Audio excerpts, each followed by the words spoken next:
Hi, my name is Senna Vasquez, and I teach chemistry and AP Environmental Science. I'm in, I think, my 19th year teaching in Sacramento urban inner city schools.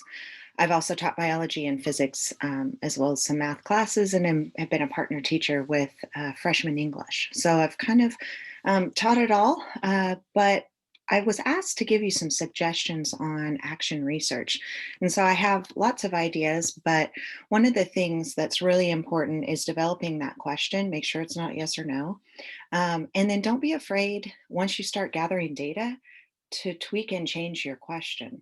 Sometimes I've developed my question in July and I'm changing it all the way up through like December, maybe even January time.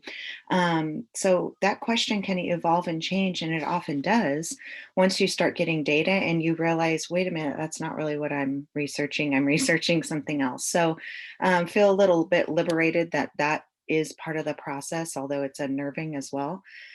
I really like to do a concept map where I put my question in the middle and then I brainstorm all the different ways that I could collect data and some of the different maybe strategies I'm going to try or procedures that I'll do in my classroom to gather data.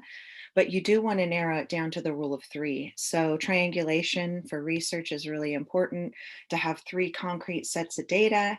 Try to not have them be the same style of data. So, maybe you have an interview, you have a survey, and then you have maybe exam scores or like written responses from kids. Those could be three different types of data. Um, and again, when you're brainstorming your question, already start thinking about how could I gather that data? What could I try? And so um, that's something. And then here's probably the most important thing. If you're anything like me and anything like a lot of teachers, you're like, oh, I'm going to save the world. I'm going to save the world with my action research. I'm going to find out this major finding. Pump your brakes, slow down, go small. Less is best, especially if you're really trying to hone in on one idea and one thing to research, because we as educators are multitaskers and are pulled in so many directions. So it's no wonder that naturally our action research might actually be doing too much. So please make sure to try to go ahead and brain barf all your ideas, right? Throw them all out, get them out there, talk with people about them, share with other educators. And then over time, you might be able to narrow down your focus.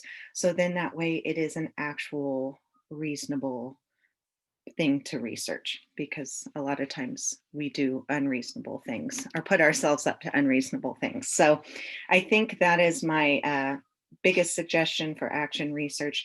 You're going to love it. You find great findings. It helps you grow as an educator. The act of reflection is not something you should ever stop doing as an educator. It'll help you forever and ever and ever. Helps not make this career stagnant, and trying new things and talking with other educators. And in turn, you end up helping other people as well. So, good luck with your research. I'm sure whatever it is you're undertaking, it'll be your passion and your bliss. You should make sure it's that. Otherwise, you're spending a lot of time on something you don't care about. So, please make sure you care about it too. And I guess that's all I have for you now. All right, take care. Good luck.